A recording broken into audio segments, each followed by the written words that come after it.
From Singapore, a white ship of the Dutch lines brings us to Batavia, capital of Java. Our vessel approaches the modern docks of Tanjung Priok, one of the most up-to-date harbors in the Orient. And as we are anxious to visit the Dutch colonial metropolis, we lose no time in going ashore. We could see the city from a motor car, but for a novel experience, prefer to ride on one of the strangest street railways in the world, the steam tram. At the powerhouse, steam is forced into the fireless locomotive, enough to pull the tram about 30 miles through Batavia streets without recharging. Notice how neat and clean the tram is, and it is airy too, for there are no doors or glass windows. We glide smoothly along the well-kept streets through the two sections of the city. In Batavia Centrum, the newer part of the city, occupied mostly by European residences and business houses, is the palace of the Governor-General.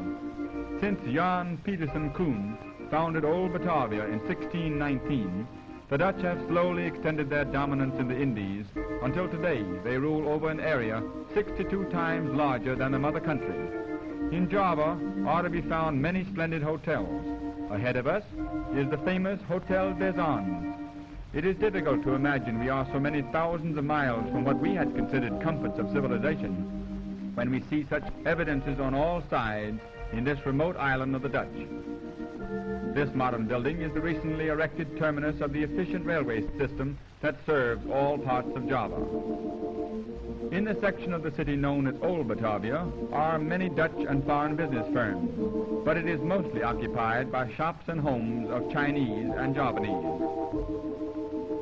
Batavia, like Amsterdam, has many canals which serve many purposes. Every day is wash day here, for not only native washing, but also nearly all European laundry work is done in the canals.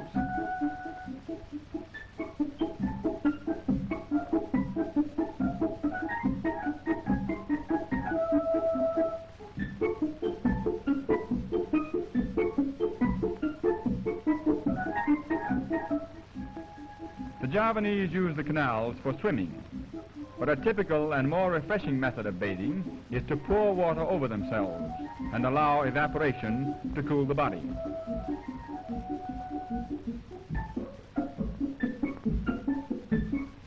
Java abounds in strange and interesting sights. In Yogyakarta, we see the retinue and bodyguard of a nobleman on his way to pay an official visit to the Sultan. Yogyakarta and Surakarta are the only two remaining principalities, native states, still nominally ruled by sultans. The little army passes between the double walls of the Kraton, the palace of the Sultan.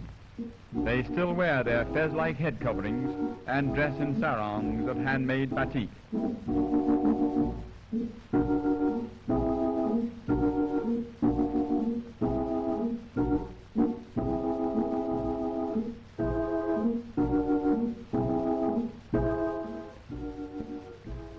Bullock carts are used by the natives for some of their hauling. The pace of the animals is slow, but then time means very little to the Javanese. Human labor is more plentiful and cheaper, so most of the trucking is done by coolies, and women as well as men labor under back-bending burdens. A load of empty petrol tins that are much in demand, for they are used for many things.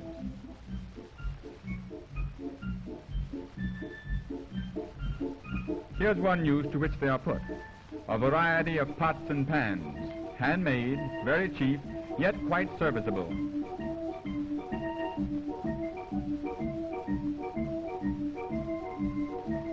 Rug beaters, doormats, feather dusters, brushes and brooms, everything to keep the home clean. And moving's a simple matter in Java too, for anything is carried by coolies.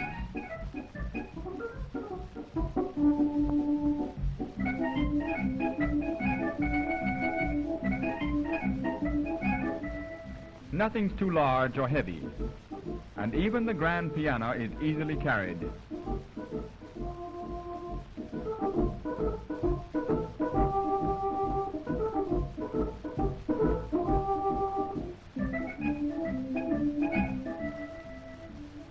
A shop for batik, the native cloth from which many Javanese garments are made.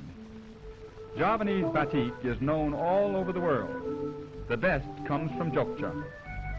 Most of it is made by women during their spare time at home.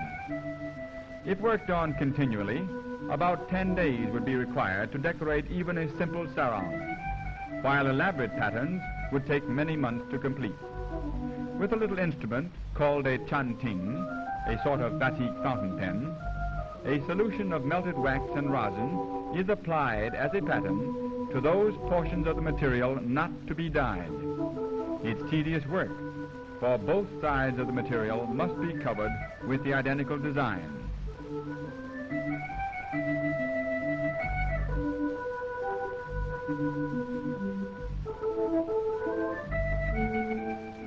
When more than one color is wanted, some of the wax is removed after the first dyeing, another pattern applied, and the cloth re-dyed. When the colors have set, the material is dipped in warm water to remove the wax, and the batik is finished. In father's spare time, he takes care of the baby. Heavy tropical showers come suddenly during the rainy season. As the downpour usually does not last long, the Javanese pay little attention to it and keep right on with their work. After the shower is over, the fertile ground soon absorbs all traces of the rain.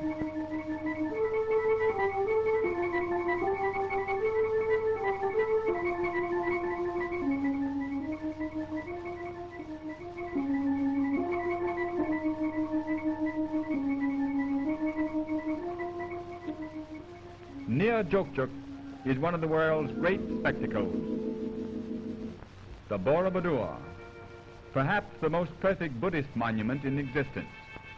It was built about the 8th century, not as a temple, but as a memorial, and it is believed that some of the ashes of the Buddha are buried here. For centuries, the Borobudur was forgotten, covered by earth and vegetation, and only in recent time was it found and restored. Along the walls of the terraces, there are more than 2 miles of bas-reliefs, depicting the mythical and actual life of the Buddha.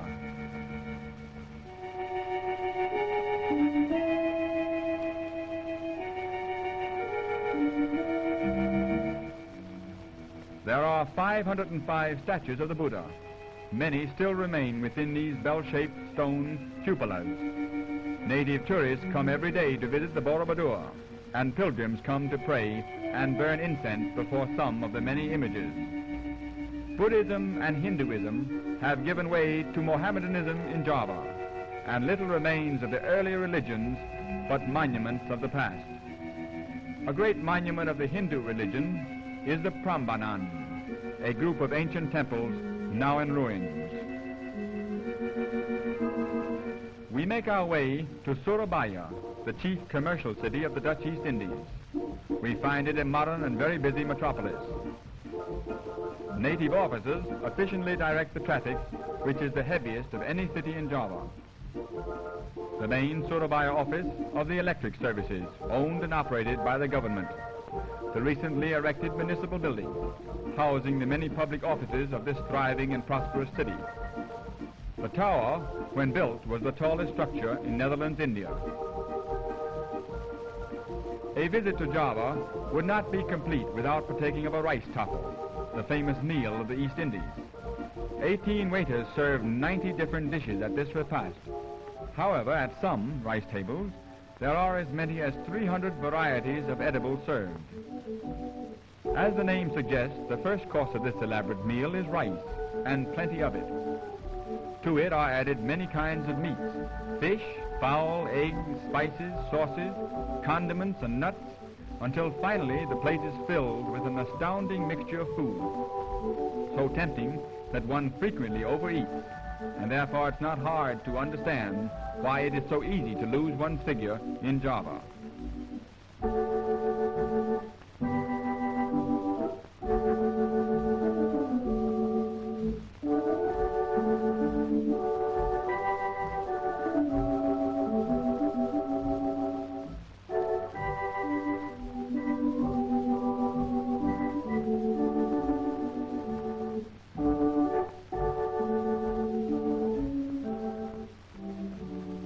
A toast to Java, the garden of the East.